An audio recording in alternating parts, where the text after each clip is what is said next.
Hello everyone, I'm Colton, and welcome back to the channel. I know y'all really enjoyed the digital horror of Lacey Games, so I thought about going over another channel that's deeply disturbing with great art.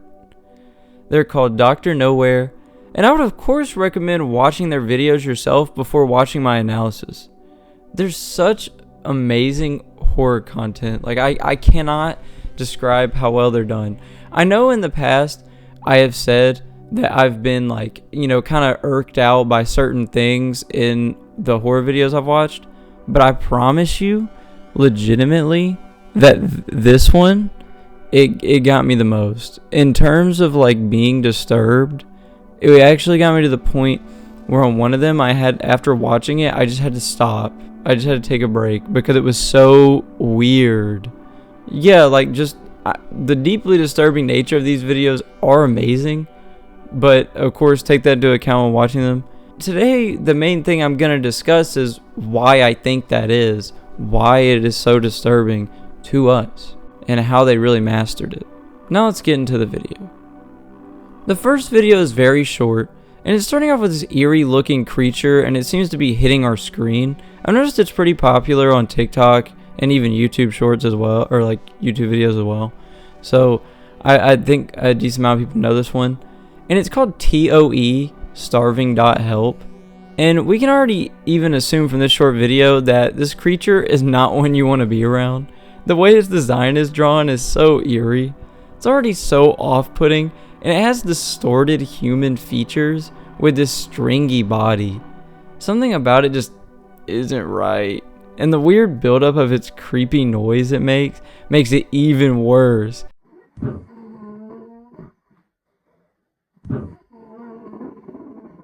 Even with just this video, Dr. Nowhere is already nailing that disturbing factor. It's literally sitting there hitting the screen, and you're sitting there as it's cracking more and more, and it never actually breaks it. And I'm gonna get more into that later, but it's it's the build-up. It feels like it's weighing on you. Has this ever happened to you? Starts completely differently. We immediately are asked the question at the beginning. The voice is so off-putting. And now you are turning off all the lights in the house. The music also doesn't help. Then it starts talking about your nighttime routine before saying, do you ever feel like something is following you when you turn the lights off in your house? And as someone who doesn't even like closing their eyes in the shower, I could say yes. I definitely get that feeling way too often. It's so weird. I hate it. Start shadow boxing. But I know there's nothing there, but for some reason my brain will make me think oh, there must be something there. So I already am spooked. And this upcoming sequence definitely didn't help. We have a brilliant solution.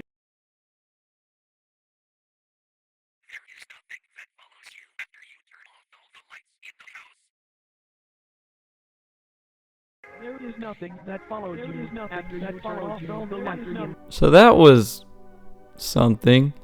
At the point when I'm writing this, it's the middle of the night, so that definitely helped me get a good feeling before bed, I can tell you that much. The creature in the video though looked all red, as if it had no skin or something, and its teeth were showing. It just looks so odd. Whatever it is, it's following us in some house, and it doesn't want us to accept that it's there. It's like one of those homeless people living in someone's attic and they don't know, but instead now it's like some creepy monster thing. So that definitely doesn't make me feel any better. Though now, I'll go into Dr. Nowhere's next video. By the way, a lot of these beginning ones are short, and then there's two very long ones. So it seems like I'm breezing through these. I'm not trying to. They're just shorter videos. The next one is Love.Thumper, which is a follow-up to the first t.o.e video. And the person outside of the screen starts speaking to the creature from before. What do you want? I mean, he did that so calmly. I don't even know how he's just saying that. What? How? And it's literally knocking on his screen and eventually breaks it down. It then starts moving around, and we can see its weird arm push open the door. Though once it spots the camera, it starts acting very odd.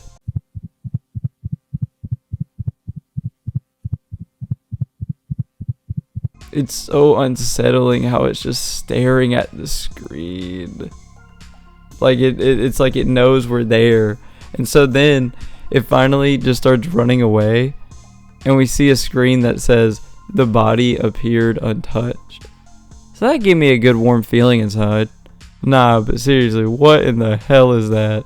I think what so far Dr. Nowhere has already mastered, in my opinion, is just that great disturbing factor.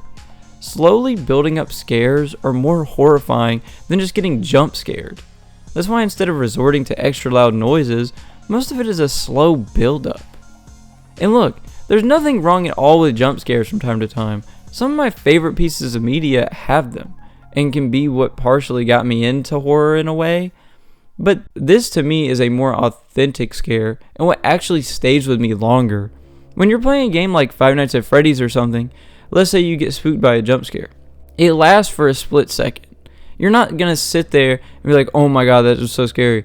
But what's so weird is when you get these unsettling, weird places with these weird monsters, and it, like, just everything about like these videos is they make you feel alone and shows you what the creatures can do.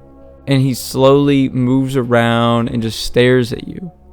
And it's like this weight is pushing down on you the whole time that you're watching it. It's creepy, and I see why it captivates so many people. Though before I really deeply dive into this, let's continue to the final t.o.e. video. Making Friends is the final t.o.e. video by Dr. Nowhere, and ends this specific story, but this entire thing just goes into the big broad channel in my opinion. It starts off with a TV screen that says, "Rise and shine, good children are up bright and early, good children play pretend." We then see some weird drawings and more text that says, "Good children do not play with their food until it is all gone." So that's not good. It also references them making friends, before the screen changes to a disturbing heart on a wall and a website screen comes up. For some reason, we see some text that says, "For governmental use only," and then a chat appears. A guy starts talking to his friend online and references how he hasn't talked to him for a while. And the friend just sends the most off responses, like, come on bro, that is definitely that horrifying creature on the other side, we know it, and he's trying to get a video call. We can tell Dom it isn't right. Also, I like how we have these very faint music notes play in the background. It just adds to that like disturbing atmosphere. And we then see this creepy sequence.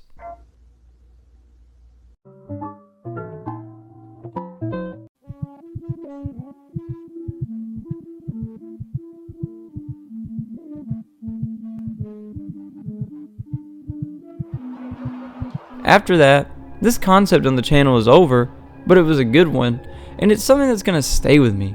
It clearly was based on these creatures that could go through screens and take out people.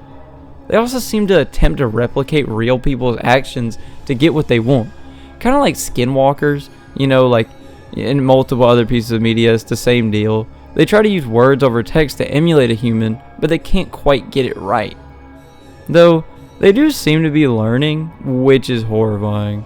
And the government seems to know about it, so you know that's never good. t.o.e. was a creepy idea for sure, and the creator of it knew what to do for it to stick with us. And I can't emphasize that enough. It's such a huge, like, well done concept. It's so creepy what we get out of it. It already starts setting in this standard that I'm gonna get into soon in the next one, but it did a great job at it. I'll get to one of their longest videos, the Boiled One Phenomenon. It's the second longest video on the channel, and it starts off with a weird looking screen and a warning immediately. Also, the footage we are shown has been curated, and there are certain people who wanted to be left anonymous. We then are told to get all of these items in a list: earplugs, pencil, sheet of paper, and a standard Christian Bible open to Psalms 91:10, which is all related to displacing of like evil, so you know that's probably not good. We then are told if something unusual is speaking in tongues tangible to the naked ears, insert your earplugs and turn to your pencil and paper. This definitely doesn't sound bad at all in any way. We then see more text, and what definitely sticks out the most is where it says, "I can't hear the screaming of thousands. I can't hear the feast. I am a moving, breathing human being on earth." We are also told to recite Psalms 91:10, and that if unholy imagery stays in our mind, all we can do is pray. As someone who's watched this video all the way through, it's been stuck in my head anyway. It says in the event you are required to carry out these procedures, contact authorities immediately afterwards. You will be administered or amnestics. Many appear to lead a normal life afterwards. Well, what happens if you don't, though? That's when we see the boiled one phenomenon. The text, August 13th, 2003, Tree of Heaven, appears. Talks about a wilderness show that was airing on TV, though it is canceled after the host passed away. That's when, on August 13th, 2003, it started randomly rerunning the 13th episode of the series out of nowhere.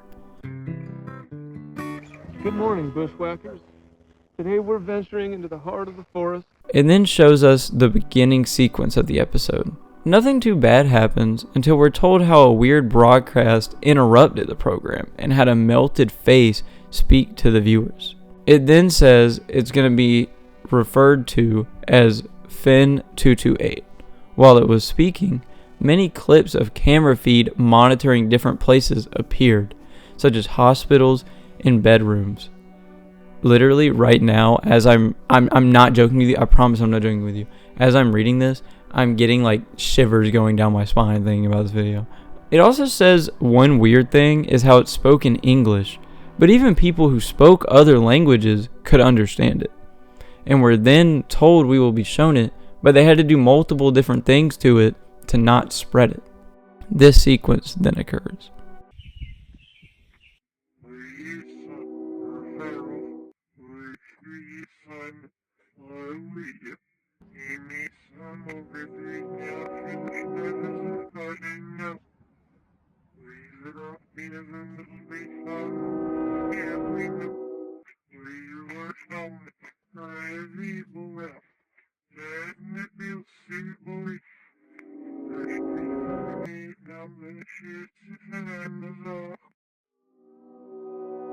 Again, I literally got so many goosebumps when I watched this, but I'm getting them now from even talking about it. Like, I can't lie. It's so off-putting.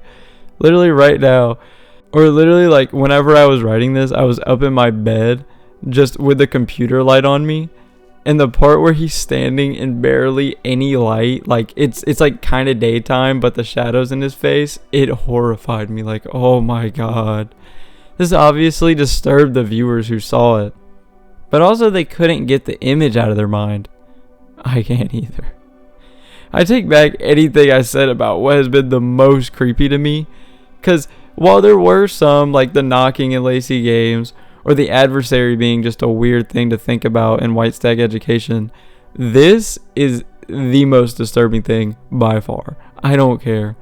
That segment of the bedroom and him standing in it, it got me. Now back in the video, there's even someone who says the face was living in his brain and feeding on his spine. So that's wonderful. The spine is itchy right now, so that's great. They say they actually created a whole new suffering species. Like, what the hell? We are then taken to August 14th of 2003, the Great Northeast Blackout of 2003. They tried to take out the broadcast and caused a huge power outage. Then they tried to cover up the broadcast. Though at the end of this segment, we see the damage had already been done before the title card Aftermath appears. People started experiencing pseudocoma. It then describes how a pseudocoma is a very rare condition where pretty much your body is in a coma, but you're completely conscious. Obviously, they started investigating this and had many weird results, though they referenced a very off case revolving around it, dealing with an elderly victim named Job Zamperini. He was a war vet who was fluent in Morse code, so you can kind of see where this is going. We are then showed a blurred out picture saying how a very odd photo was taken while visiting his grandson that made his family think the house was haunted. They then contacted a priest. We then are shown an image of clearly the same creature being 3 times taller than the playhouse. Like, holy hell, I keep getting like shivers just talking about it. I hate that. Like, it's so tall. He then started hearing voices and references how unholy it was. We then get to hear a recording of Zamperini being interviewed by an officer. He of course translates in Morse code while in the coma. He describes seeing a face and says how it is burnt and not of Christ. He also hears screaming and trumpets. Also, the sign above his headboard that has like this normal text on it starts saying, "I can see you" in it. We also have a random quick flash before the boiled one moves up to Job's window. Then we see the silhouette of the boiled creature and text that says, "Wonderful day, the miracle of birth, a fetal fanfare," and I think in Chinese a similar thing. We then see this horrifying creature again, and we start hearing the things it said to others. Listen closely. Do you hear it? You will hear the laughter of thousands as the sky opens up. You will hear the trumpets play their happy sounds. The streaming blood of life will pour down onto us all. Together, we will be still. Together, a feast fit for a king. Together, melded by love and purest connection. Be still. Before we are told to immediately do what they told us at the beginning and the video ends. This one was packed, but it also is the first video I've watched out of any of these again where I had to take a break after watching it when I did. It perfected that buildup of disturbing.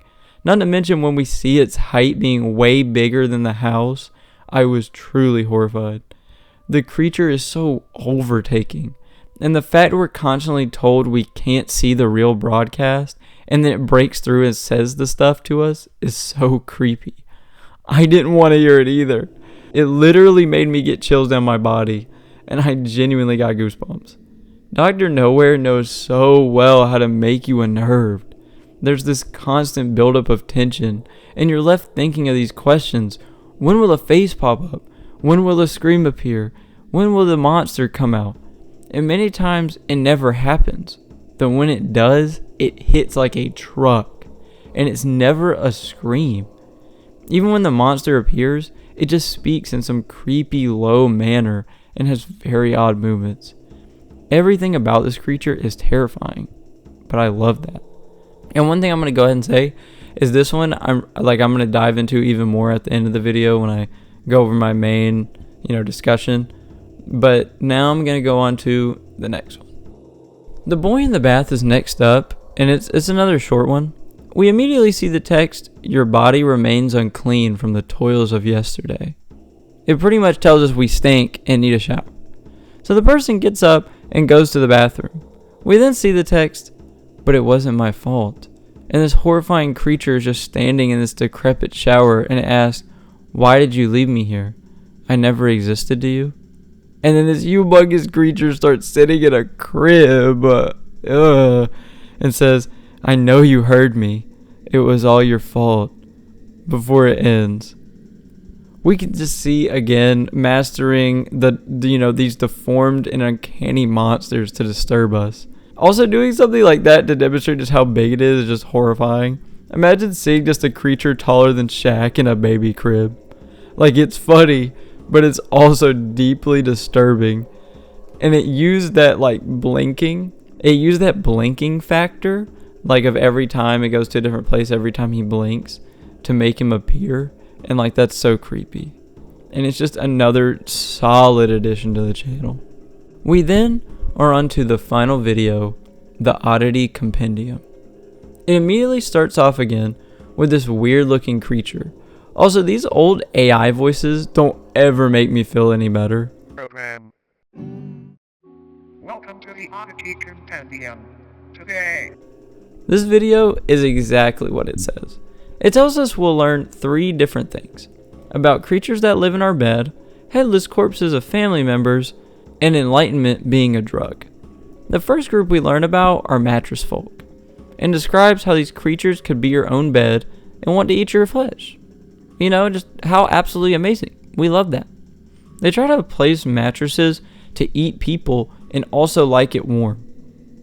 We of course hear some horrifying story. Also, we learn how they were a type of human even related to Napoleon, which is so odd. And like literally just the describing of like the fleshy part of it and just like how it is so like it's so disturbing. We then hear about Oddity 2, a headless macrocosm. They are literally corpses with no heads and have pulsating hearts. They are again somehow like a sub-people and reference how they were human and woke up in a headless macrocosm.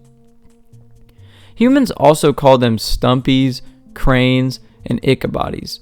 A huge thing I want to reference as well is that there's this whole concept brought up about parallel Earth and these different realities tearing through.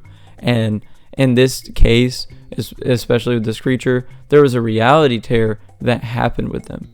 And a headless microcosm appeared at a man's farm, and he brushed up against it and it sprang to life, removing his head and putting it on its own.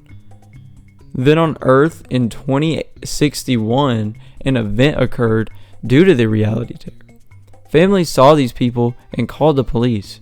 What we clearly start seeing is the headless macrocosm wants to be human, but they can't be due to just how horrifying they are. It literally put on Tedford's head and tried to join a family. But obviously, they were super disturbed by this creature. It wasn't like, oh, my friend macrocosm. Like, bro, no. As it says, they want to reconnect with the roots of reality. So those are pretty spooky. Like, ugh. We then hear about Oddity 3, which are the obelisks of enlightenment. These things are of course humongous and are found in very random places. They know the most in the universe but hold back the knowledge. Though they can sing to humans, which can increase their intelligence. They also have human features, and when people hear them, they either will have their brain combust or be able to comprehend the info.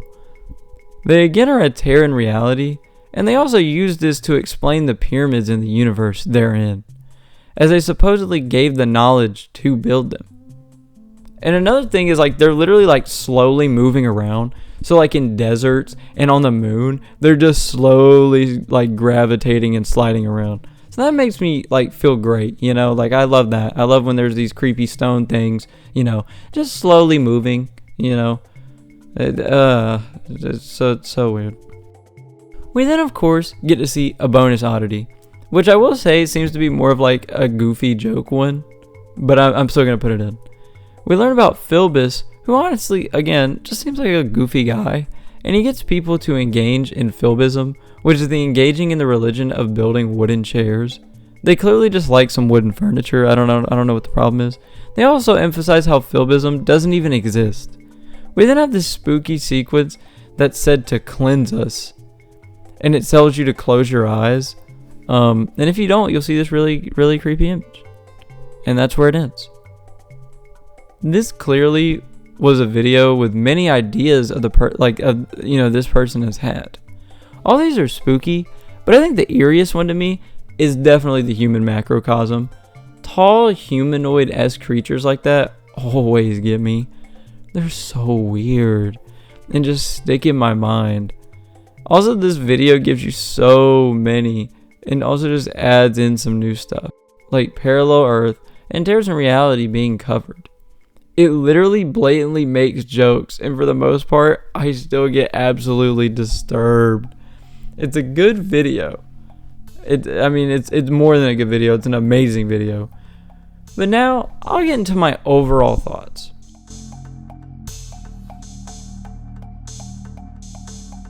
I think I know why Dr. Nowhere disturbs us, or at least me.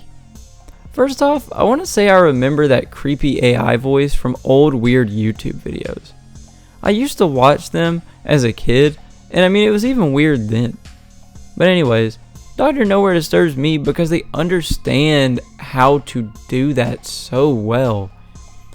They use, these human uncanny ideas. Like, each video has some extremely unnerving nature. This tension that's constantly settling in, to the point you feel it literally weighing you down. Feels like there's nothing you can do about it, but it doesn't even have some big scare sometimes. And the things that are scary aren't the loud moments. It's the weird imagery and the audio atmosphere that it creates that's just scary. Like the boiled one is that weird creature with human characteristics. It doesn't jump scare us. What's so scary is how the entire video references it, and just how awful it is. Also how it puts people into comas with what it says. And you're sitting there in your mind like, what is so bad about this thing? And then finally it breaks through at the end, and we see what it broadcasted. It is a creature that'll be burned in my brain, and is truly a horrifying spectacle. There's also the t.o.e. creature. The weird movements of his mouth, combined with its low volume, is so eerie. And it doesn't jump scare us, but it banging on the glass, trying to break through, is unsettling enough. The boy in the bath is just a short, creepy one, and the creature getting in that crib is such an eerie sight. And the use of the blinking makes us wonder if it'll just pop up in our face, but it doesn't. It just is steadily following us. I mean, even that's also even originally gone up on in when you turn off the lights, you know, is it following you or whatever? Like that idea of, oh, like there's this thing that's in the, you know, like following me around as I cut off the lights or anything like that. Like that's so creepy. And the blinking, like every time it blinks, it follows it. It's so weird. And each of the t.o.e. videos as well, literally each different one, I'm sorry, I'm going off on a tangent here. Each different one gives us another like disturbing thing. Like the first one is just it banging on the glass and it doesn't even jump scare you. The second one, it breaks through the screen, but what's scary isn't that. What's scary is whenever it sits there and stares at you. Because you know what it can do. You know it goes through screens. You have that ingrained in your mind, and it now realizes there's another screen that is getting broadcasted through. And then the third one is so disturbing because, not because it jump scares you, but because you really don't want this guy to do the video call and get caught by this thing, because you know it's on the other side. You know it's there, and you're like, please don't do the video call, and he does it. And of course the worst happens. And then finally you have the Oddity Compendium, which is this big group of creatures we learn about that are just straight up weird. It throws in these corny jokes, and still, when I see the headless macrocosm, I'm disturbed. Or, you know, you have the bed creatures that are all like fleshy and gross, and you just hear about them. You're not even seeing them in action. You just hear a story about how they act, and it makes you think about it, and you're like, oh, that is so creepy. Or the obelisk of enlightenment.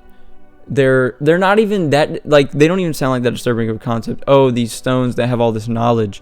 But still, anyways, I'm like, you don't want to hear from them because you'll go more and more insane with it, or your head will just explode. Like, that is horrifying. But the headless macrocosm was the best at it. And like, we're just hearing about them. We're not even seeing them in action.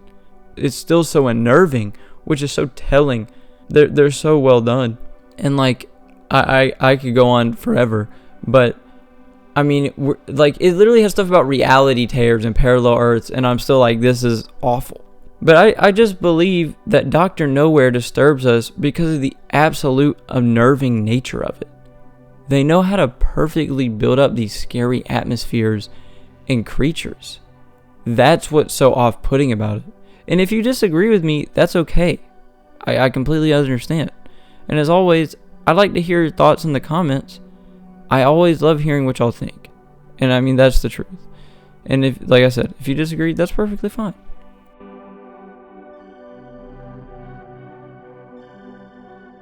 Overall, Dr. Nowhere is one of the few horror channels on YouTube that actually spooked me. From the t.o.e. creature, human macrocosms, the weird creature from Boy in a Bath, and of course, the horrifying monster that is the boiled one.